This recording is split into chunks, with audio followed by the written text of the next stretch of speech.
Harry Potter and the philosopher's stone chapter 5 छूमंतर गली। अगली सुबह हैरी जल्दी जाग गया। हालांकि उसे अच्छी तरह मालूम था कि सुबह हो चुकी है, पर उसने आंखें नहीं खोली। मैं एक सपना देख रहा था, उसने अपने आप को समझाते हुए कहा। मैंने सपने में देखा कि हैग्रिड नाम का एक भीमकाय आदमी आया और मुझे बताया कि मैं जादूगरों के स्कूल में पढ़ने जा रहा हूँ, लेकिन जब मैं अपनी आँख खोलूँगा तो मैं अपने घर की अलमारी में ही होऊंगा। तभी अचानक एक तेज़ आवाज़ हुई, जैसे कोई खटखटा रहा हो, और ये पेटूनिया आंटी दरवाज़ा खटखटा रही है, हैरी ने सोचा। हालांकि उसका दिल डूब रहा था, पर उसने अब भी आंखें नहीं खोली। सपना कितना अच्छा था। ठीक है, हैरी बड़बड़ाया, उठता हूँ। वो उठकर बैठ गया और हैग्रिड का भारी कोट उसके ऊपर से गिर गया। झोपड़ी सूरज की रोशनी से भरी हुई थी। तूफान खत्म हो गया था। सोफे पर हैग्रिड सो रहा था और एक उल्लू अपने पंजे से खिड़की पर ठक ठक कर रहा था, जिसकी चोंच में एक अखबार था। हैरी हाथों के बल उठकर खड़ा हुआ। वो इतना खुश था कि मानो अंदर कोई बड़ा गुब्बारा फूल रहा हो।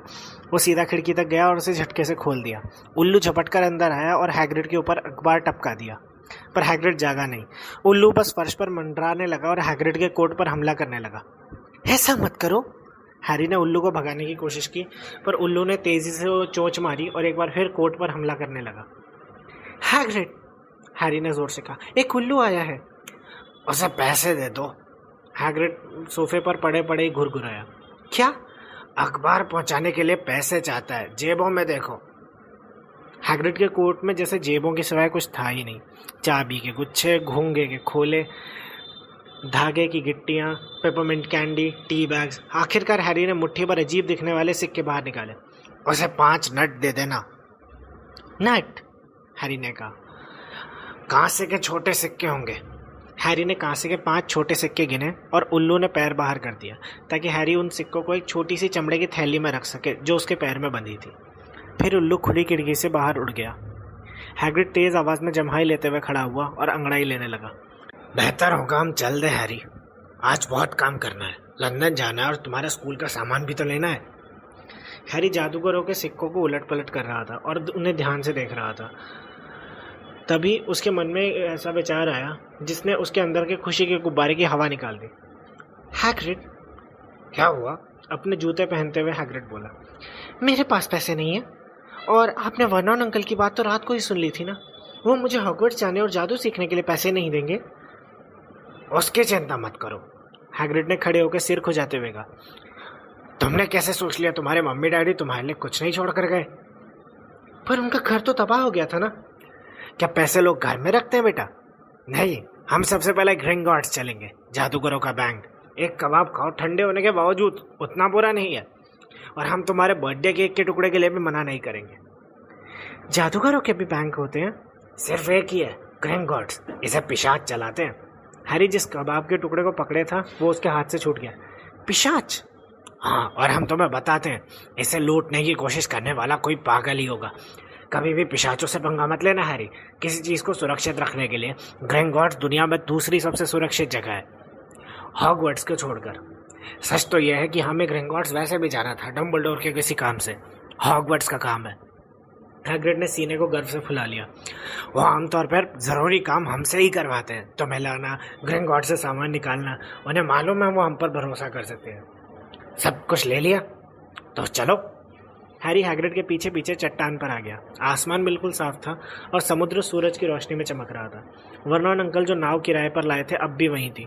हालांकि तूफान के कारण उसके पेंदे में पानी भर गया था। आप यहाँ आए कैसे थे?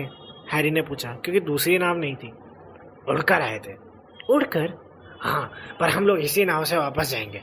अब तो हम मिल गए हो, इसलिए जादू करना ठीक नहीं रहेगा। वो नाव में बैठ गए। हैरी अब भी हैग्रिड को घूर रहा था और कल्पना कर रहा था कि हैग्रिड उड़ते समय कैसा लग रहा होगा। वैसे नाव चलाने में हमें शर्म आ रही है, हैग्रिड ने एक बार फिर हैरी को कनखियों से देखते हुए कहा। क्या हम नाव को थोड़ा सा तेज कर दें ताकि जल्दी पहुंच जाए, बशर्ते तुम हॉगवर्ट्स में किसी को ना बताओ। बिल्कुल नहीं, हैरी ने कहा, जो जादू के कमाल देखने के लिए उत्सुक था। हैग्रिड ने अपनी गुलाबी छतरी बाहर निकाली, नाव के किनारे पर 2 बार ठोका और नाव तेजी से किनारे की तरफ चलने लगी। कोई ग्रिंगॉट्स को लूटने की कोशिश करना पागलपन क्यों है? हैरी ने पूछा। मंत्र, टोटके, हैग्रिड ने कहा, और ये बोलते समय उसने अपना अखबार खोल लिया। लोग कहते हैं कि भारी सुरक्षा वाली तिजोरियों की रक्षा करने के लिए वहाँ नीचे ड्रैगन भी होंगे, और फिर वहाँ रास्ता ढूंढना आसान नहीं है। ग्रिंगॉट्स लंदन के सैकड़ों मील नीचे, अंडरग्राउंड से भी नीचे। अगर कोई आपके हाथ चीज़ लग भी गई तो बाहर निकलने की कोशिश में आप भूखे मर जाएंगे। जब हैग्रिड अपना अखबार दैनिक जादूगर पढ़ रहा था तो हैरी बैठा बैठा सोचता रहा। हैरी ने वर्नॉन अंकल से सीखा था कि जब लोग अखबार पढ़ते हैं तो उनसे बात नहीं करना चाहिए, पर चुप रहना मुश्किल था। जिंदगी में कभी उसके दिमाग में इतने सवाल एक साथ नहीं आए थे। यह जादू मंत्रालय हमेशा की तरह गड़बड़ काम कर रहा है, हैग्रिड पेज पलटते हुए बोला। क्या जादू का मंत्रालय भी होता है? हैरी अपने आप को रोक पाए इससे पहले उसके मुंह से निकल गया। बिल्कुल, सब चाहते थे कि डम्बलडोर मंत्री बन जाए, पर वो हॉगवर्ट्स नहीं छोड़ना चाहते, इसलिए बूढ़े कॉर्नेलियस फज को मंत्री बना दिया गया। दुनिया में उनसे बड़ा अनाड़ी नहीं है। वो हर रोज डम्बलडोर के पास 1.5 साले उल्लुओं की फौज भेज देता है उनसे सलाह मांगने के लिए। पर जादू मंत्रालय करता क्या है? उनका मुख्य काम है देखना कि मगलुओं को पता ना चले कि देश में जादूगर और जादूगरनियां भी है। क्यों? हे भगवान हैरी, हर आदमी चाहेगा उसकी समस्या जादू से सुलझ जाए ना, हम इस झंझटों से दूर ही भले हैं। इसी पल नाव बंदरगाह की दीवार से धीमे से टकराई। हैरी को ऊपर चढ़ाकर हैग्रिड ने अखबार मोड़ा और खुद पत्थर की सीढ़ियों से चढ़कर सड़क पर आ गया। जब वो छोटे से कस्बे से होते हुए स्टेशन की तरफ बढ़े तो आसपास से गुजरने वाले लोग उन्हें बुरी तरह घूर रहे थे। हैरी उन्हें दोष नहीं देता था। न सिर्फ हैग्रिड बाकी लोगों से दुगना लंबा था, बल्कि वो पार्किंग मीटर जैसी साधारण चीज को देख देखकर उनकी तरफ इशारा भी कर रहा था और जोर से चिल्ला रहा था, देखो हैरी देखो, मगलों के दिमाग में भी कैसे विचार आते हैं। हैग्रिड, हैरी ने हाँफते हुए कहा, क्योंकि हैग्रिड के साथ चलने के लिए उसे भागना पड़ रहा था। क्या सचमुच ग्रिंगॉट्स में ड्रैगन है? हमने सुना है। सच कहे तो हम भी ड्रैगन पालना चाहते हैं। आप ड्रैगन पालना चाहते हैं? जब हम बच्चे थे तभी से हमारे मन में इच्छा है। लो, हम पहुंच गए। वो लोग स्टेशन आ गए थे। 5 मिनट बाद एक ट्रेन लंदन जाने वाली थी। हैग्रिड को मगलुओं के पैसे की समझ नहीं थी, तो इसलिए हैरी को उसने नोट दे दिए ताकि वो टिकट खरीद ले। ट्रेन में लोग उनकी तरफ और भी ज़्यादा घूर रहे थे। हैग्रिड 2 सीटें घेर के बैठा था और पीले गोल तंबू जैसी कोई चीज़ बुन रहा था। तुम्हारे पास तुम्हारी चिट्ठी है ना हैरी? उसने फंदे गिनते हुए पूछा। हैरी ने लिफाफे को जेब से निकाला। ठीक है, इसमें सारा सामान लिखा है जिसकी तुम्हें ज़रूरत है। हैरी ने कागज़ के दूसरे टुकड़े को खोलकर देखा जिसे उसने पिछली रात को पढ़ा नहीं था। इसमें लिखा था, हॉगवर्ट्स जादूगरी और तंत्र का विद्यालय, यूनिफॉर्म। फर्स्ट ईयर के बच्चों को इन चीज़ों की ज़रूरत होगी। 3 जोड़ी काम करने के सादे दुशाले, काले रंग के। 1 सादी नुकीली टोपी, काले रंग की, दिन में पहनने के लिए। 1 जोड़ी सुरक्षा दस्ताने, ड्रैगन के चमड़े या मिलते जुलते। 1 चोगा ठंड में पहनने के लिए, काला सफ़ेद डोरी वाला। कृपया ध्यान रखें कि सभी विद्यार्थियों के कपड़ों पर नाम के टैग लगे होने चाहिए। कोर्स की किताबें, सभी विद्यार्थियों को नीचे लिखी किताबों की 1 प्रति लानी होगी। मंत्रों की मानक किताब भाग 1, मिरांडा गोशॉक। जादू का इतिहास, बथेल्डा बैकशॉट। जादुई किताब, एडलबर्ट वैफलिंग। रूपांतरण की शुरुआती किताब, एमरिक स्विच। 1000 जड़ी बूटियां और फफूंदियां, फिलिडा स्पोर। जादुई काढ़े, आर्सेनियस जिगर। फैंटास्टिक बीस्ट और उन्हें कहाँ ढूंढा जाए, न्यूट्स कमांडर। गुप्त कलाओं से रक्षा, क्विंटन ट्रिम्बल। अन्य सामग्री, 1 जादुई छड़ी, 1 कढ़ाई जस्ते की स्टैंडर्ड साइज 2, 1 जोड़ी कांच या स्फटिक की शीशियां, 1 दूरबीन, 1 जोड़ी पीतल का तराजू। विद्यार्थी चाहें तो अपने साथ 1 उल्लू या बिल्ली या मेंढक ला सकते हैं। विद्यार्थियों के माता पिता ध्यान रखें कि फर्स्ट ईयर के बच्चों को जादुई झाड़ू लाने की इजाज़त नहीं है। ये सब लंदन में मिल जाएगा? हैरी ने हैरान होकर जोर से पूछा। हाँ, अगर सही जगह मालूम हो तो। हैरी पहले कभी लंदन नहीं गया था। हालांकि हैग्रिड को मालूम था कि उसे कहाँ जाना है, पर जाहिर था उसे आम तरीके से जाने की आदत नहीं थी। वो प्लेटफॉर्म के टिकट बैरियर में फंस गया और हल्ला मचाने लगा कि मगलुओं की सीटें कितनी छोटी होती है और ट्रेनें कितनी धीमे चलती है। हमें तो समझ ही नहीं आता कि जादू के बिना मगलुओं का काम चलता कैसे है। ये उसने तब कहा जब वो टूटी फूटी ऑटोमेटिक सीढ़ी पर चढ़े जो उन्हें एक भीड़ भरी सड़क पर ले गई जिसके दोनों तरफ दुकानें लगी थी। हैग्रिड इतना लंबा चौड़ा था कि उसे देखते ही भीड़ छट जाती। हैरी को बस इतना करना था कि उसके ठीक पीछे चले। वो किताबों की दुकानें, म्यूजिक स्टोर्स, हैमबर्गर बार और सिनेमाघर के पास से गुजरे, पर एक भी दुकान ऐसी नहीं दिख रही थी जिसे देखकर लगे कि वहाँ जादुई छड़ी मिल जाएगी। ये सामान्य लोगों से भरी एक सामान्य सड़क थी। क्या सचमुच जादूगरों का ढेर सारा सोना उनके नीचे मीलों गहराई में दबा हुआ था? क्या सचमुच ऐसी दुकानें थी जहाँ मंत्रों की किताबें और जादुई झाड़ू मिल जाएगी? कहीं डर्सली परिवार ने उनके साथ कोई भयानक मजाक तो नहीं किया? अगर हैरी को यह पता ना होता कि डर्सली परिवार को मजाक करना नहीं आता तो वह ऐसा सोच भी सकता था। हालांकि हैग्रिड ने जो कुछ बताया वो कल्पना से परे था, फिर भी हैरी को उसकी बात पर पक्का यकीन था। रिश्ती कढ़ाई, ये रही, पहुंच गए हम, हैग्रिड ने रुकते हुए कहा। रिश्ती कढ़ाई एक छोटा सा बियर बार था। अगर हैग्रिड ने उसकी तरफ इशारा ना किया होता तो हैरी तो देख ही नहीं पाता। आसपास के तेजी से गुजरते हुए लोग उस तरफ देख ही नहीं पा रहे थे।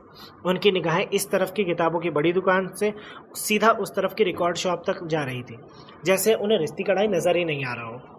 दरअसल हैरी को यह अजीब एहसास हो रहा था कि ये बार सिर्फ उसे और हैग्रिड को ही दिख रहा था। इससे पहले कि वो ये कह पाए, हैग्रिड उसे खींचकर अंदर ले गया। मशहूर जगह के हिसाब से यहाँ कुछ ज़्यादा ही अंधेरा और गंदगी थी। कुछ बूढ़ी महिलाएं एक कोने में बैठकर छोटे ग्लासेस में शरी पी रही थी। उनमें से एक लंबा पाइप पी रही थी। ऊंची टोपी पहने एक नाटा आदमी बूढ़े मैनेजर से बातें कर रहा था, जो काफ़ी गंजा था और किसी पिलपिले अखरोट की तरह दिख रहा था। जब वो अंदर घुसे तो बातचीत की आवाज़ें थम गई। लगता था कि वहाँ सब लोग हैग्रिड को जानते थे। उन लोगों की तरफ देखकर उसने हाथ हिलाया और मुस्कुराए। मैनेजर ने ग्लास की तरफ हाथ बढ़ाया और पूछा, हैग्रिड हमेशा वाला ही लोगे ना? नहीं, आज नहीं टॉम, हॉगवर्ट्स के काम से आए हैं। हैग्रिड ने हैरी के कंधे पर हाथ रखकर कहा, जिसके वजन से हैरी के घुटने झुक गए। हे भगवान, मैनेजर ने हैरी की तरफ देखते हुए कहा, क्या वाकई में? क्या ऐसा हो सकता है? रिश्ती कढ़ाई अचानक पूरी तरह शांत और खामोश हो गई।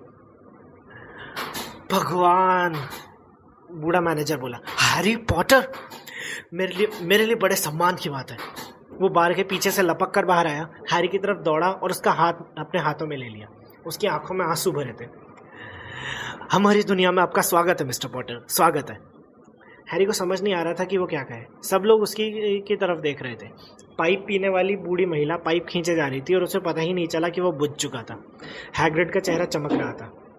फिर बहुत सी कुर्सियों के खिसकने की तेज खड़खड़ाहट हुई और अगले ही पल रिश्ती कढ़ाई के सभी लोग उससे हाथ मिला रहे थे। डॉरिस क्रॉकफोर्ड, मिस्टर पॉटर, मुझे यकीन नहीं होता मैं आपसे मिल रही हूँ। मुझे गर्व है मिस्टर पॉटर, मुझे बहुत गर्व है। हमेशा से हाथ मिलाना चाहता था, मैं तो खुशी के मारे पागल हो रहा हूँ। मैं तो बता ही नहीं सकता मिस्टर पॉटर, आपसे मिलकर कितनी खुशी हुई। मेरा नाम डिगल है, डिडलस डिगल। मैंने आपको पहले देखा है, हैरी ने कहा, जब डिडलस डिगल की टोपी रोमांच के कारण गिर गई। आपने मुझे एक बार दुकान में देखकर सिर झुकाया था। देखो, उसे याद है, सुना तुमने, उसे याद है। डिडलस डिगल ने चिल्लाते हुए चारों तरफ देखा। हैरी ने बार बार हाथ मिलाए। डॉरिस क्रॉकफोर्ड हाथ मिलाने के लिए बार बार आती रही। एक पीला सा युवक रास्ता बनाते हुए आगे आया, जो बहुत घबराया सा दिख रहा था। उसकी एक आंख फड़क रही थी। प्रोफेसर क्विरल, हैग्रिड ने देखते हुए कहा। हैरी, प्रोफेसर क्विरल हॉगवर्ट्स में तुम्हारे टीचर होंगे। पॉटर, प्रोफेसर क्विरल ने हकलाते हुए कहा और हैरी का हाथ कसकर पकड़ लिया। बता नहीं सकता कि मैं आपसे मिलकर कितना खुश हूँ। आप क्या सिखाते हैं प्रोफेसर क्विरल? गुप्त कलाओं से रक्षा, प्रोफेसर क्विरल ने फुसफुसाते हुए कहा, जैसे इस बारे में वो सोचना नहीं चाहते थे। वैसे तुम्हें इसे सीखने की क्या जरूरत है, पर है ना पॉटर? वो घबराहट में हंसे। मुझे लगता है तुम अपना सामान लेने आए होगे ना। मुझे भी खून चूसने वाले भूतों पर एक नई किताब खरीदना है। वो इस विचार से ही आतंकित दिख रहे थे, पर दूसरे लोग सहन नहीं कर पा रहे थे कि प्रोफेसर क्विरल हैरी पर कब्जा किए हों। उन सबसे पीछा छुड़ाने में लगभग 10 मिनट लग गए। आखिरकार हैग्रिड ने अपने आवाज़ शोरगुल से ऊंची करने में सफलता पाई। अब चलना चाहिए, बहुत सामान खरीदना है। हैरी चलो। डॉरिस क्रॉकफोर्ड ने हैरी से आखिरी बार हाथ मिलाया और हैग्रिड हैरी को बार के अंदर ले गया। अंदर दीवारों से घिरा एक छोटा सा अहाता था, जहाँ एक कूड़ेदान और कुछ जंगली पौधों के सिवा कुछ नहीं था। हैग्रिड ने हैरी की तरफ देखकर दांत निकाले। हमने कहा था ना कि तुम मशहूर हो। यहाँ तक कि प्रोफेसर क्विरल भी तुमसे हाथ मिलाते हुए कांप रहे थे। वैसे ये जान लो कि वो तो हमेशा कांपते रहते हैं। क्या वो हमेशा इतना घबराए रहते हैं? हाँ बेचारे, बड़ा तेज दिमाग था उनका। जब तक वो किताबों से पढ़ते रहते तब तक बिल्कुल ठीक थे। फिर उन्होंने प्रैक्टिकल नॉलेज लेने के लिए 1 साल की छुट्टी ले ली। कहते हैं कि वो काले जंगल में खून चूसने वाले भूतों से मिले और एक चुड़ैल के कारण मुश्किलें आई उन्हें। उसके बाद से वो पहले जैसे नहीं रहे। पता नहीं क्यों विद्यार्थियों से ही डरते हैं, अपने खुद के विषय से डर जाते हैं। अब हमारी छतरी कहाँ गई? खून चूसने वाले पिशाच, चुड़ैल? हैरी का दिमाग घूम रहा था। इस बीच हैग्रिड कूड़ेदान के ऊपर वाली दीवार पर ईंटें गिन रहा था। 3 ऊपर 2 बगल में, ठीक है? हैरी पीछे हटो। उसने अपनी छतरी की नोक से दीवार को 3 बार ठोका। जिस ईंट को उसने छुआ था वो थरथराई, कांपी और फिर बीच में छोटा सा छेद नजर आया जो चौड़ा होता गया। 1 सेकंड बाद उन्हें एक मेहराबदार रास्ता दिखा जो इतना बड़ा था कि हैग्रिड भी अंदर जा सकता था। इस रास्ते के उस पार पैबंद लगी सड़क थी, घुमावदार और आगे जाकर मोड़ पर गुम होती हुई। स्वागत है तुम्हारा छू मंतर गली में, हैग्रिड ने कहा। हैरी को आश्चर्य हुआ कि वो दांत दिखा रहा था। फिर वो लोग मेहराबदार रास्ते से अंदर गए।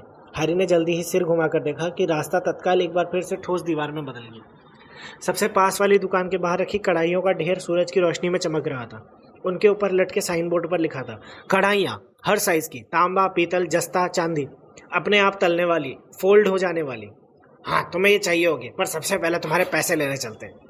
हैरी सोच रहा था कि काश उसकी 8 आंखें और होती। सड़क पर चलते समय वो हर दिशा में सिर घुमा रहा था और एक साथ सब चीज़ों को देखने की कोशिश कर रहा था। दुकानें, उनके बाहर रखी चीज़ें, सामान खरीदते लोग। औषधियों की दुकान के बाहर वो एक गोल्ड मटोल औरत के पास से गुजरे जो सिर हिला रही थी और कह रही थी, ड्रैगन लिवर 17 सिकल का 1 आउंस।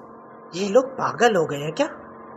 अंधेरी दुकान से उल्लुओं के बोलने की आवाज़ें आ रही थी जिसके साइन बोर्ड पर लिखा था, आइलोप्स आउल एम्पोरियम, पिंगल, घुग्गू, करेल, भूरे और सफ़ेद उल्लू।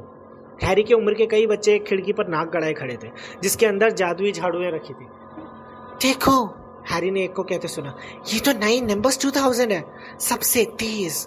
वहाँ ऐसी दुकानें थी जहाँ दुशाले और दूरबीनें बिक रही थी और चांदी के अजीब से यंत्र भी जिन्हें हैरी ने कभी नहीं देखा था। खिड़कियों में चमगादड़ों के स्प्लीन और ईल मछली की आंखों के ढेर थे।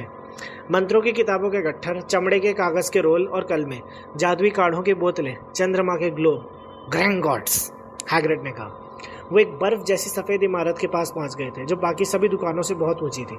उनके कांसे के चमकते दरवाजे के पास लाल और सुनहरी यूनिफॉर्म पहने हुए खड़ा था। हाँ, यही पिशाच है, हैग्रिड ने धीमे से कहा जब वो लोग सफ़ेद पत्थर की सीढ़ियाँ चढ़ते हुए उसकी ओर बढ़े। पिशाच हैरी से कुछ इंच छोटा होगा।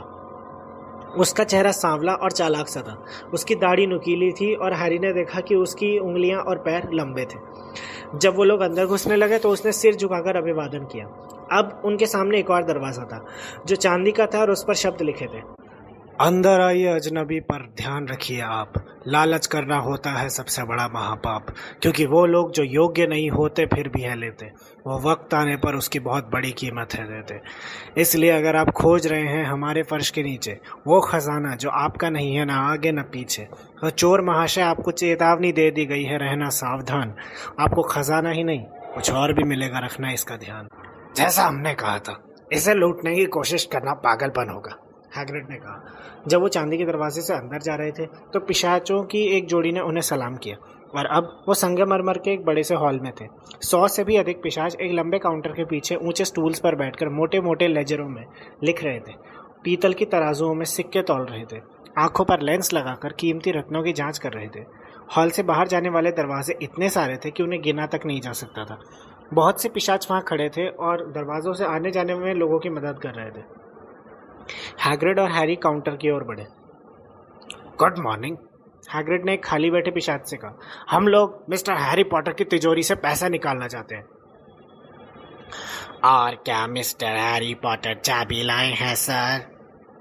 हाँ, यही कहीं होगी, हैग्रिड ने कहा और अपनी जेब का सामान काउंटर पर खाली करने लगा। ऐसा करते समय कुत्ते के फफूंद लगे कुछ बिस्किट पिशाच के रजिस्टर पर गिर गए। पिशाच ने अपनी नाक सिकोड़ी। हैरी ने देखा कि उसका दाईं तरफ बैठा पिशाच माणिकों के ढेर तोल रहा था जो दहकते अंगारों जितने बड़े थे। मिल गई, हैग्रिड ने कहा। उसके हाथ में एक सुनहरी चाबी थी। पिशाच ने इसके करीब ले जाकर ध्यान से देखा। ये तो ठीक है, और हम प्रोफेसर डम्बलडोर की चिट्ठी भी लाए हैं, हैग्रिड ने अपने आप को महत्वपूर्ण दिखाते हुए और सीना बाहर निकाल कर कहा। ये उस बारे में जिसे आप जानते हैं, कौन सा? तिजोरी नंबर 713। पिशाच ने उस पत्र को बहुत ध्यान से पढ़ा। बहुत अच्छा, उसने हैग्रिड को पत्र वापस करते हुए कहा। मैं आपके साथ किसी को भेज देता हूँ जो आपको इन तिजोरियों तक ले जाएगा। ग्रिपहुक एक और पिशाच था। हैग्रिड ने जब कुत्ते के बिस्किट एक बार फिर अपनी जेब में भर लिए तो इसके बाद वो और हैरी ग्रिपहुक के पीछे पीछे हॉल से बाहर जाने वाले दरवाजे की तरफ बढ़े। तिजोरी नंबर 713 में वो चीज़ क्या है जिसे आप जानते हैं वाली? हैरी ने पूछा। तो हमें बता नहीं सकते, हैग्रिड ने रहस्य भरी आवाज में कहा, खुफिया काम हॉगवर्ट्स का काम है। डंबलडोर हम पर भरोसा करते हैं। तुम्हें बताने का मतलब नौकरी से हाथ धोना। ग्रिपहुक ने दरवाजा खोला। हैरी उम्मीद कर रहा था कि यहाँ भी संगमरमर का फर्श होगा, पर उसे हैरानी हुई। वो लोग पत्थर के बने एक सकरे गलियारे में थे जिसमें जलती मशालों की रोशनी थी। गलियारे में नीचे की तरफ सीढ़ी ढलान थी और फर्श पर छोटी पटरियां थीं। ग्रिपहुक ने सीटी बजाई और एक छोटी सी गाड़ी पटरियों पर धड़धड़ाती उनकी तरफ आ गई। वो उसमें चढ़े। हैग्रिड थोड़ी दिक्कत से चढ़ पाया और आगे चल दिया। पहले तो वे सिर्फ घुमावदार गलियारों की भूल भुलैया में ही इधर से उधर घूमते रहे। हैरी ने रास्ता याद करने की कोशिश की, बाएं दाएं दाएं बाएं, बीच वाला, दाएं बाएं, पर याद रखना असंभव था। दड़दड़ाती हुई गाड़ी को रास्ता मालूम था क्योंकि ग्रिपहुक गाड़ी नहीं चला रहा था, वो अपने आप चल रही थी। हैरी की आंखें दुखने लगी क्योंकि उसके मुंह पर ठंडी हवा के थपेड़े सीधे पड़ रहे थे। फिर भी वो आंखें फाड़ कर देखता रहा। एक बार को तो उसे लगा जैसे गलियारे के मोड़ पर उसे आग का गोला दिखाई दिया और वो देखने के लिए मुड़ा कि क्या ये ड्रैगन था, पर देर हो चुकी थी।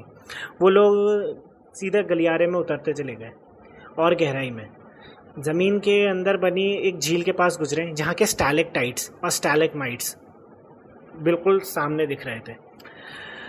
गाड़ी के शोरगुल में अधिक आवाज होते हुए हैरी ने हैग्रिड से पूछा, हैग्रिड, मैं स्टैलेक्टाइट और स्टैलेगमाइट में अंतर नहीं जानता। स्टैलेगमाइट में एम होता है, हैग्रिड ने कहा, और हमसे कोई सवाल मत पूछो, हमें लगता है हमारी तबीयत खराब हो जाएगी। हैग्रिड का चेहरा फक पड़ गया था और जब गाड़ी आखिरकार गलियारे की दीवार में एक छोटे से दरवाजे के पास रुकी तो हैग्रिड नीचे उतरा। उसके घुटने इतना कांप रहे थे कि उसे दीवार का सहारा लेना पड़ा। ग्रिपहुक ने दरवाजे का ताला खोला। अंदर से काफ़ी सारा हरा धुआं तैरता हुआ निकला और जब वो साफ हुआ तो हैरी का मुंह खुला रह गया। अंदर सोने के सिक्कों का ढेर था, चांदी का अंबार लगा था, छोटे कांसे के तट तो अनगिनत थे। सब तुम्हारा है हैरी, हैग्रिड ने मुस्कुराते हुए कहा। यह सब हैरी का था। उसे विश्वास नहीं हो रहा था। डर्सली परिवार को इस बारे में पता नहीं था, वरना उन्होंने चुटकियों में सब हथिया लिया होता। वो हैरी को हमेशा ताना देते थे कि उसको पालने में उन्हें कितना खर्च करना पड़ता था, और इस पूरे समय उसके नाम एक छोटा सा खजाना लंदन के नीचे गहराई में ही दबा हुआ था। हैग्रिड ने इनमें से कुछ सिक्कों को एक बैग में भरने में हैरी की मदद की। देखो, सोने के सिक्कों को गैलियन कहते हैं, उसने समझाया। एक गैलियन मतलब बराबर होता है 17 चांदी के सिकल का, और एक सिकल बराबर है 29 कांसे के नट बराबर। यह आसान है, ठीक है? इतना 2 साल के लिए काफ़ी होगा। हम बाकी पैसे तुम्हारे भविष्य के लिए बचा कर रखते हैं। वो ग्रिपहुक की तरफ मुड़ा। अब तिजोरी नंबर 713, और मेहरबानी करके थोड़ा धीमे चल सकते हैं? गाड़ी एक ही स्पीड से चलती है, ग्रिपहुक ने कहा। वो लोग अब और भी गहराई में जा रहे थे और उनकी गाड़ी रफ्तार पकड़ रही थी। जब वो सकरे मोड़ पर मुड़कर धड़धड़ाते हुए आगे बढ़े तो हवा ठंडी हो गई। अब वो एक अंडरग्राउंड दर्रे के ऊपर तेजी से गुजर रहे थे और हैरी ने गाड़ी के किनारे से झांक कर देखने की कोशिश की कि अंधेरी तलहटी में क्या था, पर हैग्रिड ने कराहते हुए उसकी गर्दन पकड़कर पीछे खींच लिया। तिजोरी नंबर 713 में चाबी लगाने का कोई छेद नहीं था। पीछे खड़े रहो, ग्रिपहुक ने रौब झाड़ते हुए कहा। उसने दरवाजे को अपनी लंबी उंगली से ठोका और दरवाजा पिघल कर गायब हो गया। ग्रिपहुक ने कहा, अगर ग्रिंगॉट्स के पिशाच के अलावा किसी ने ऐसा करने की कोशिश की होती तो दरवाजा उसे अंदर चूस लेता और वो अंदर ही फंसा रह जाता। आप कितने दिनों बाद दरवाजा खोलकर देखते हैं कि कहीं कोई अंदर तो नहीं है? हैरी ने पूछा। लगभग हर 10 साल में, ग्रिपहुक ने बहुत गंदे तरह से मुस्कुराते हुए कहा। हैरी को विश्वास था कि इस भारी सुरक्षा वाली तिजोरी के अंदर सचमुच कोई असाधारण चीज़ होगी, इसलिए वो उत्सुकता से आगे झुका। तो उसे उम्मीद थी कि कम से कम यहाँ उसे बेशकीमती हीरे जवाहरात तो दिखेंगे, पर पहली नज़र में तो उसे लगा कि तिजोरी खाली है। फिर उसे फर्श पर भूरे कागज़ में लिपटा एक गंदा सा छोटा पैकेट दिखाई दिया। हैग्रिड ने उसे उठाया और कोट के अंदर रख लिया। हैरी ये जानने के लिए उत्सुक था कि पैकेट में क्या है, पर वो ये भी जानता था कि पूछने का कोई फ़ायदा नहीं है, हैग्रिड बताएगा नहीं। चलो एक बार फिर इस बेहुदा गाड़ी में चढ़ जाओ और वापस लौटते समय हमसे बात मत करना, बेहतर होगा हम मुंह बंद रखें, हैग्रिड ने कहा। गाड़ी की एक और भीषण यात्रा के बाद वो ग्रिंगॉट्स के बाहर सूरज की रोशनी में खड़े थे और उनकी आंखें चौंधिया रही थी। हैरी को समझ ही नहीं आ रहा था कि दौड़कर सबसे पहले जाए कहाँ, क्योंकि अब उसके पास पैसों से भरा एक बैग था। वो ये तो नहीं जानता था कि 1 पाउंड में कितने गैलियन होते हैं, पर वो इतना ज़रूर जानता था कि उसके पास पूरी ज़िंदगी में जितना पैसा रहा होगा, इससे ज़्यादा पैसा अभी उसके हाथ में था। डडली के पास जितना रहता था उससे भी ज़्यादा। तुम्हारी यूनिफॉर्म ले लें, हैग्रिड ने कहा और एक दुकान की तरफ देखकर सिर हिलाया जिस पर लिखा था मैडम मैल्किन के दुशाले, हर मौके के लिए। सुनो हैरी, क्या तुम अकेले जा सकते हो? हम रिश्ती कढ़ाई में जाकर थोड़ी ताकत बटोर ले, अगर तुम बुरा ना मानो तो। हमें ग्रिंगॉट्स की गाड़ियां पसंद नहीं। वो अभी बीमार दिख रहा था, इसलिए हैरी मैडम मैल्किन की दुकान में अकेला अंदर गया और घबराया हुआ था। मैडम मैल्किन एक गोल मटोल और मुस्कुराती हुई जादूगरनी थी जो ऊपर से नीचे तक बैंगनी कपड़े पहने थी। हॉगवर्ट्स बेटे, हैरी को कुछ बोलने से पहले ही वो बोल पड़ी। यहाँ पूरा सामान है, एक और बच्चा अभी नाप दे रहा है, तुम आ जाओ। दुकान के पिछले हिस्से में पीले नुकीले चेहरे वाला एक लड़का स्टूल पर खड़ा था, जबकि एक जादूगरनी उसके लंबे काले दुशाले में पिन लगा रही थी। मैडम मैल्किन ने उसके पास वाले स्टूल पर हैरी को खड़ा कर दिया, उसके सर पर एक लंबा दुशाला डाला और सही ऊंचाई पर पिन लगाना शुरू किया। हेलो, लड़के ने कहा। हॉगवर्ट्स? हाँ, हैरी ने कहा। मेरे डैडी बगल वाली दुकान में मेरी किताबें खरीद रहे हैं और मम्मी आगे की सड़क पर जादुई छड़ियाँ देख रही हैं, लड़के ने कहा। उसकी आवाज़ में बोरियत थी और वो धीरे धीरे बोल रहा था। फिर मैं उन लोगों को खींच कर ले जाऊंगा क्योंकि मुझे उड़ने वाली झाड़ू देखनी है। मुझे नहीं मालूम कि फर्स्ट ईयर में हमें झाड़ू रखने की इजाज़त क्यों नहीं है। मुझे लगता है मैं डैडी को धमका कर मना लूंगा कि मुझे एक झाड़ू दिला दे और फिर मैं किसी तरह चोरी से उसे अंदर भी ले जाऊंगा। ये सुनकर हैरी को डडली याद आ गया। क्या तुम्हारे पास तुम्हारी झाड़ू है? लड़के ने आगे कहा। नहीं, हैरी ने जवाब दिया। क्विडिच खेलते हो? नहीं, हैरी ने एक बार कहा और हैरान हो रहा था कि ये क्विडिच क्या भला है। मैं तो खेलता हूँ। डैडी कहते हैं कि अगर मुझे हाउस की टीम में नहीं चुना गया तो अन्याय होगा और मुझे कहना पड़ेगा मैं उनकी बात से सहमत हूँ। क्या तुम्हें मालूम है तुम किस हाउस में जाओगे? नहीं, हैरी ने कहा और वह हर मिनट अपने आप को अधिक मूर्ख समझ रहा था। वैसे तो वहाँ पहुँचने से पहले कोई ये नहीं जानता कि वो किस हाउस में होगा, पर मैं जानता हूँ कि मैं तो नागशक्ति में होऊंगा। हमारा पूरा परिवार उसमें ही था। ज़रा मेहनतकश में रहने की कल्पना तो करो। मुझे लगता है कि अगर मैं मेहनतकश में गया तो स्कूल छोड़ दूंगा। और तुम?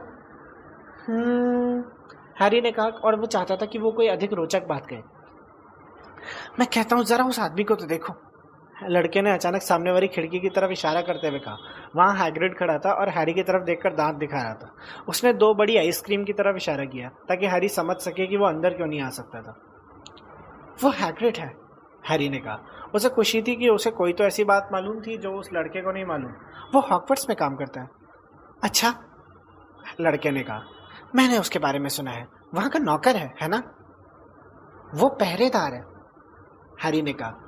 गुजरने वाले पल के साथ हैरी उस लड़के को और कम पसंद करता जा रहा था। वही तो, मैंने सुना है थोड़ा जंगली है, स्कूल के मैदान में झोपड़ी में रहता है और हर कुछ दिनों में दारू पी के जादू करने की कोशिश करता है और अपने ही बिस्तर पे आग लगा लेता है। मुझे तो लगता है वो बहुत होशियार है, हैरी ने ठंडेपन से कहा। सचमुच? वो तुम्हारे साथ क्यों है? तुम्हारे मम्मी डैडी कहाँ हैं? वो मर चुके हैं, हैरी ने छोटा सा जवाब दिया। वो इस लड़के के साथ इस बारे में ज़्यादा बातें करने के मूड में नहीं था। ओह सॉरी, लड़के ने कहा, पर उसकी आवाज़ से लग नहीं रहा था कि उसे ज़रा भी अफसोस हो। पर वो हमारी तरह के थे, है ना? अगर तुम्हारा यही मतलब है तो हाँ, वो जादूगर नहीं थे। मैं सोचता हूँ उन्हें दूसरी तरह के लोगों को अंदर आने ही नहीं देना चाहिए। तुम्हें क्या लगता है? जो लोग हमारी तरह नहीं होते, उन लोगों को हमारी तरह से पाला नहीं जाता, उन्हें हमारे तौर तरीकों की जानकारी नहीं दी जाती। ज़रा सोचो तो सही। उनमें से कुछ हॉगवर्ट्स का नाम पहली बार तब सुनते हैं जब उन्हें चिट्ठी मिलती है। मुझे लगता है कि उन्हें जादू के पुराने परिवारों तक ही जादू सीमित रखना चाहिए। तुम्हारा क्या नाम है? इससे पहले कि हैरी जवाब दे पाए, मैडम मैल्किन बोल पड़ी। आपका काम हो गया बेटे। हैरी उस बच्चे से बात बंद करना चाहता था और कोई बहाना ही खोज रहा था, तो वो तत्काल स्टूल से कूद गया। अच्छा, मुझे लगता है हम हॉगवर्ट्स में मिलेंगे, धीरे बोलने वाले लड़के ने कहा। जब हैरी ने आइसक्रीम खाई, मेवे के टुकड़े डली, चॉकलेट और रास्पबेरी जो हैग्रिड उसके लिए लाया था, तो वो थोड़ा चुप था। क्या हुआ? कुछ नहीं, हैरी ने झूठ बोल दिया। वो लोग चरम पत्र और कलम खरीदने के लिए रुक गए। हैरी तब थोड़ा खुश हुआ जब उसे स्याही की ऐसी बोतल मिली जो लिखते हुए रंग बदल लेती थी। जब वो लोग दुकान से बाहर निकले तो उसने हैरी पूछा, हैग्रिड, क्विडिच क्या होता है? हे भगवान हैरी, हम भूल जाते हैं कि तुम कितना कम जानते हो। तुम्हें क्विडिच नहीं पता? मुझे और नीचा मत दिखाओ, हैरी ने कहा। उसने हैग्रिड को मैडम मैल्किन की दुकान पर मिले पीले लड़के के बारे में बताया और वो कह रहा था कि मगलू परिवारों से आए लोगों को जादू नहीं सीखने देना चाहिए। हैरी, तुम मगलू परिवार से नहीं आए हो। अगर उसे पता होता कि तुम कौन हो, अगर उसके माता पिता जादूगर हैं, तो वो तुम्हारा नाम सुनते सुनते पड़ा हुआ होगा। तुमने रिश्ती कढ़ाई में देखा था ना। बहरहाल वो इस बारे में जानता ही क्या है। हमने जितने भी अच्छे जादूगर देखे हैं उनमें से कुछ तो ऐसे परिवारों से आए थे जो कई पीढ़ियों से मगलू थे। अपनी माँ को देख लो, तुमने देखा है ना कि उनकी बहन कैसी है। तो क्विडिच क्या है? यह हमारा खेल है, जादूगरों का खेल। मगलू दुनिया के फुटबॉल की तरह मान लो। क्विडिच में हाय जादूगर की रुचि होती है। इसे हवा में जादुई झाड़ुओं पर उड़कर खेला जाता है और इसमें 4 गेंदें होती है। नियम थोड़े से मुश्किल है। और नाक शक्ति और मेहनतकश क्या है? स्कूल के हाउस कुल 4 हाउस या 4 दल है। सब कहते हैं कि मेहनतकश में कम बुद्धि वाले बच्चे रहते हैं, पर तब तो मैं शर्त लगाता हूँ कि मैं मेहनतकश में ही जाऊंगा। हैरी ने उदास होकर कहा। हैग्रिड कड़वाहट से बोला, हैरी, नाक शक्ति में जाने से तो अच्छा है मेहनतकश पर जाना। बुराई के रास्ते पर जाने वाले सारे जादूगर नाक शक्ति से आए हैं। तुम जानते हो कौन भी? वो सॉरी, तुम जानते हो कौन हॉगवर्ट्स में पढ़ता था? बहुत साल पहले, हाँ। उन्होंने हैरी की स्कूल की किताबें जिस दुकान से खरीदी उसका नाम फ्लरिश एंड ब्लॉट्स था। यहाँ किताबें शेल्फ से छत तक थी। कुछ किताबें इतनी बड़ी थी जैसे चट्टानों को चमड़े में बाइंड कर दिया गया हो। कुछ किताबें एक पोस्टल स्टैंप के आकार की थी और उन पर रेशम का कवर था। कुछ किताबों पर अजीब से निशान थे और कुछ किताबें तो ऐसी थी जो बिल्कुल खाली थी। डडली भी, जो कभी कुछ नहीं पढ़ता था, इनमें से कुछ किताबों को खरीदने को ललचा जाता। हैग्रिड हैरी को लगभग खींचकर एक किताब से दूर ले गया जिसका शीर्षक था श्राप और उनसे मुकाबला करने वाले दूसरे श्राप। अपने मित्रों को आकर्षित करें और शत्रु से नवीनतम तरह से बदला लें। बाल उड़ाना, पैर का मुरब्बा बनाना, जीभ बांधना और बहुत कुछ। लेखक प्रोफेसर विंडिक्टस विरेडियन। मैं तो ये देख रहा था कि डडली को कौन सा श्राप दे दूं। हम ये नहीं कहते कि बुरा विचार है, पर मगलू दुनिया में जादू का प्रयोग नहीं कर सकते सिवाय खास स्थितियों के, हैग्रिड ने कहा। और वैसे भी अभी इनमें से कोई श्राप तुम नहीं दे पाओगे। पढ़ाई करने के बाद ही ऐसा कर पाओगे। हैग्रिड ने हैरी को ठोस सोने की कढ़ाई भी नहीं खरीदने दी। नहीं, तुम्हारी लिस्ट में लिखा है जस्ते की कढ़ाई। पर उन्होंने कढ़ाई में डालने वाला सामान तौलने के लिए एक अच्छा सा तराजू खरीदा और कांसे की एक फोल्डिंग दूरबीन भी। फिर वो औषधियों की दुकान में गए जो सड़े अंडों और सड़ी पत्ता गोभी के भयानक बदबू के बावजूद आकर्षित करने वाली थी। फर्श पर लिसे पदार्थों के ढेर थे। जड़ी बूटियाँ, सूखी हुई जड़ों और चमकदार पाउडरों के मर्तबान दीवार पर लाइन से जमे थे। पंखों के बंडल थे, जहरीले दांतों की झालर थी और छत से टंगे उलझे हुए पंजे। जब हैग्रिड ने काउंटर पर बैठे आदमी से हैरी के लिए जादुई काढ़े का शुरुआती सामान देने को कहा तो हैरी ने खुद यूनिकॉर्न के चांदी जैसे सफ़ेद सींग की जांच की जिसकी कीमत 21 गैलियन थी। उसने बीटल की चमकती काली आंखें भी देखी जो 5 नट में एक बड़ी चम्मच के हिसाब से मिल रही थी। औषधियों की दुकान के बाहर हैग्रिड ने हैरी की लिस्ट की एक और बार जांच की। अब सिर्फ छड़ी बची है, और हाँ, हमने तुम्हें जन्मदिन का तोहफा भी तो नहीं दिया। हैरी का चेहरा लाल हो गया। नहीं, आपको ज़रूरत नहीं है। हम जानते हैं हमें ज़रूरत नहीं है। वैसे हम तुम्हें बता दें कि हम तुम्हें तुम्हारा जानवर देना चाहते हैं, मेंढक नहीं। मेंढक तो सालों पहले फैशन से बाहर हो गए, लोग हंसेंगे। और बिल्लियाँ हमें खास पसंद नहीं क्योंकि उनके बालों से हमें छींक आती है। हम तुम्हारे लिए एक उल्लू खरीदते हैं। सभी बच्चे उल्लू चाहते हैं क्योंकि वो काम के होते हैं, डाक लेकर आते हैं ना, और भी बहुत से काम करते हैं। 20 मिनट बाद वो लोग आइलॉप्स आउल एम्पोरियम के बाहर निकले जिसके अंदर अंधेरा था। रत्नों की तरह चमकती आंखें थी और पंख फड़फड़ाने या हिलने की आवाज़ें आ रही थी। हैरी के हाथ में एक बड़ा सा पिंजरा था जिसमें एक सुंदर बर्फ जैसी सफ़ेद उल्लू थी जो अपने पंख के नीचे सिर छुपाकर गहरी नींद में सो रही थी। हैरी ने हकलाते हुए धन्यवाद दिया और उसकी आवाज़ प्रोफेसर क्विरल जैसी लग रही थी। अरे धन्यवाद की कोई ज़रूरत नहीं, हैग्रिड ने रूखेपन से कहा। ये उम्मीद मत करो कि डर्सली परिवार तुम्हें कोई तोहफे देगा। अब सिर्फ ओलिवेंडर्स का काम बचा है। ओलिवेंडर्स छड़ियों की इकलौती दुकान है और तुम्हें बेहतरीन छड़ी चाहिए। जादुई छड़ी। सच तो यह था कि हैरी भी बहुत उत्सुक था इसके लिए। आखिरी दुकान सकरी और गंदी सी थी।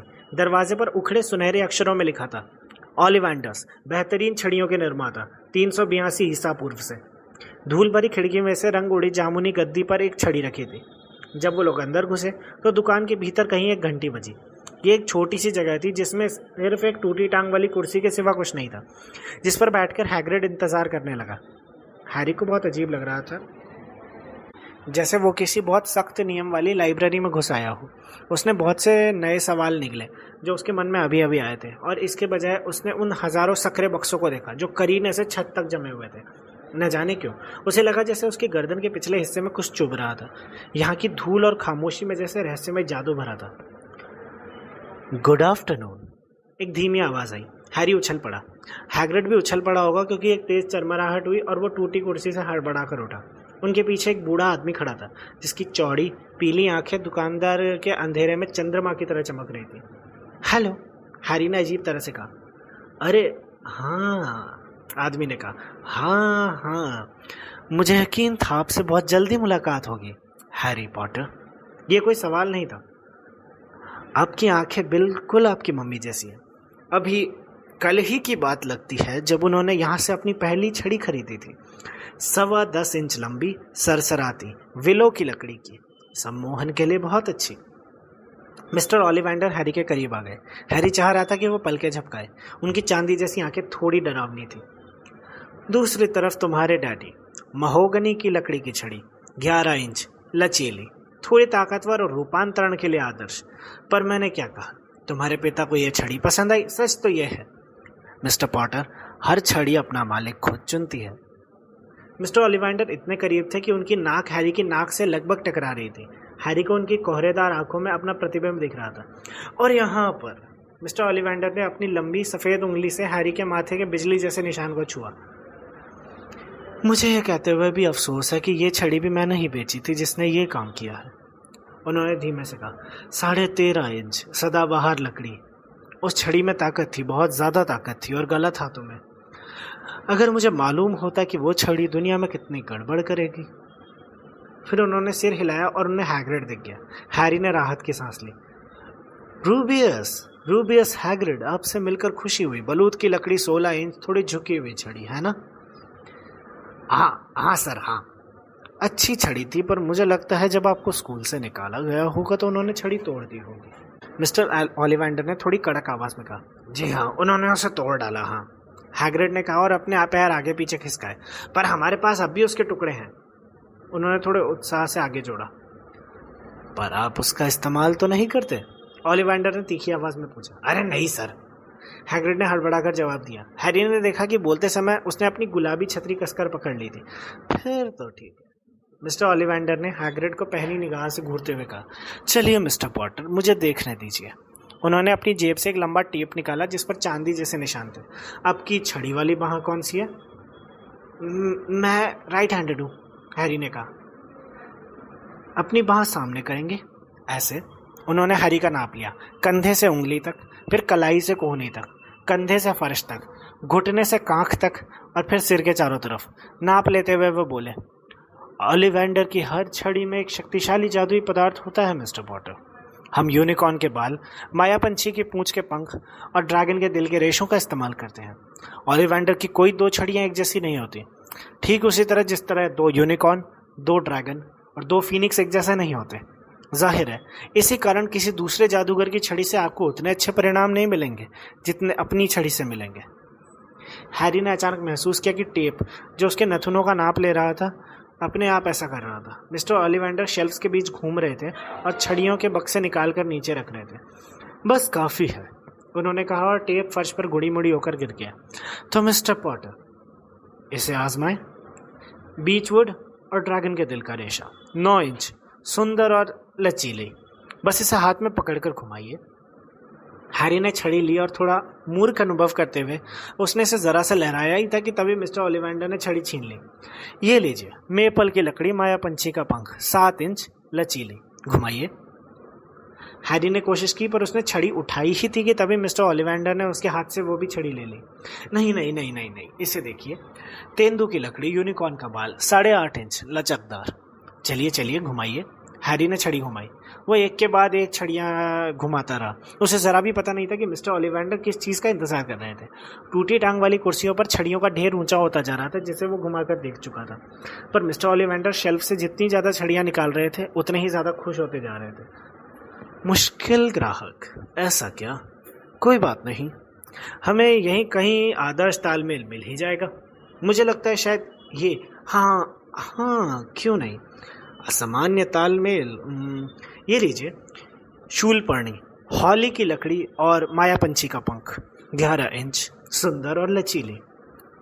हैरी ने छड़ी हाथ में ली। उसे पकड़ते ही हैरी को लगा जैसे उसकी उंगलियां गर्म हो गई।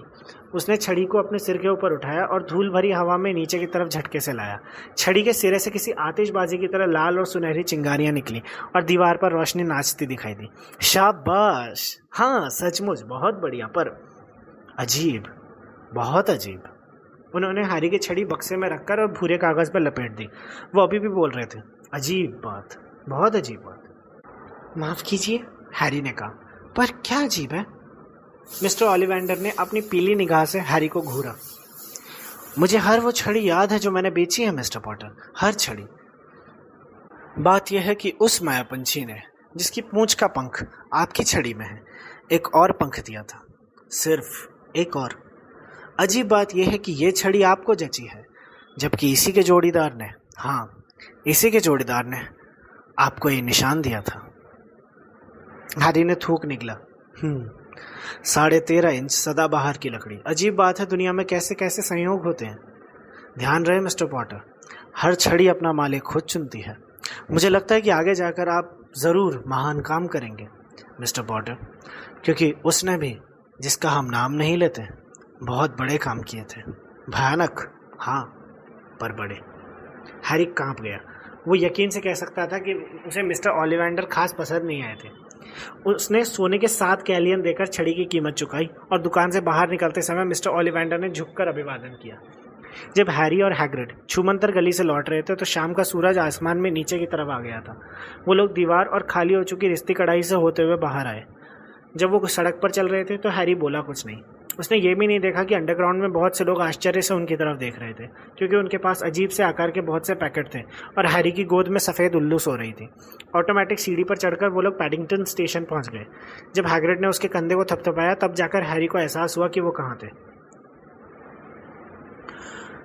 कुछ खा लिया जाए, तुम्हारी ट्रेन छूटने से पहले इतना ही समय है। वो हैरी के लिए एक हैमबर्गर ले आया और प्लास्टिक की कुर्सियों पर बैठकर दोनों खाने लगे।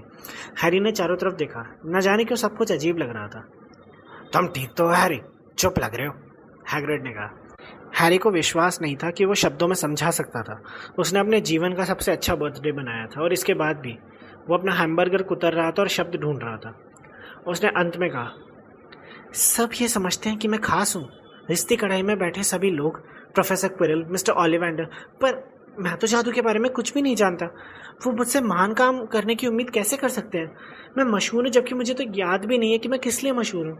मैं नहीं जानता कि क्या हुआ था जब वो, मेरा मतलब उस रात को क्या हुआ था जब मेरे मम्मी डैडी की मौत हुई थी। हैरी टेबल पर आगे झुका, हैग्रिड भी आगे झुका।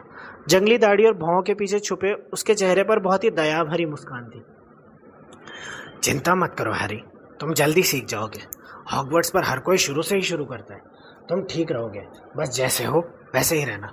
हम जानते हैं आसान नहीं है, किस्मत ने तुम्हें बाकी लोगों से अलग कर दिया है और यह हमेशा मुश्किल होता है, पर हॉगवर्ट्स में तुम्हें बहुत मजा आएगा। हमें तो आया था, सच कहें तो आज भी आता है। हैग्रिड ने हैरी को ट्रेन में बैठाने में मदद की, जो उसे वापस डर्सली परिवार के पास ले जा रही थी, और फिर हैग्रिड ने उसे एक लिफाफा दिया। हॉगवर्ट्स का तुम्हारा टिकट, उसने कहा।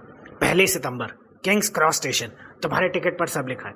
डर्सली परिवार से किसी भी तरह की परेशानी हो तो अपनी उल्लू के साथ चिट्ठी भेज देना, वो हमें ढूंढ लेगी। मिलते हैं हैरी। ट्रेन स्टेशन से चल पड़ी। हैरी हैग्रिड को तब तक देखना चाहता था जब तक वो नज़रों से गायब ना हो जाए। वो अपनी कुर्सी से उठा और खिड़की पर नाक गड़ाकर बाहर देखने लगा, पर जैसे ही उसने पलकें झपकाई, हैग्रिड गायब हो चुका था।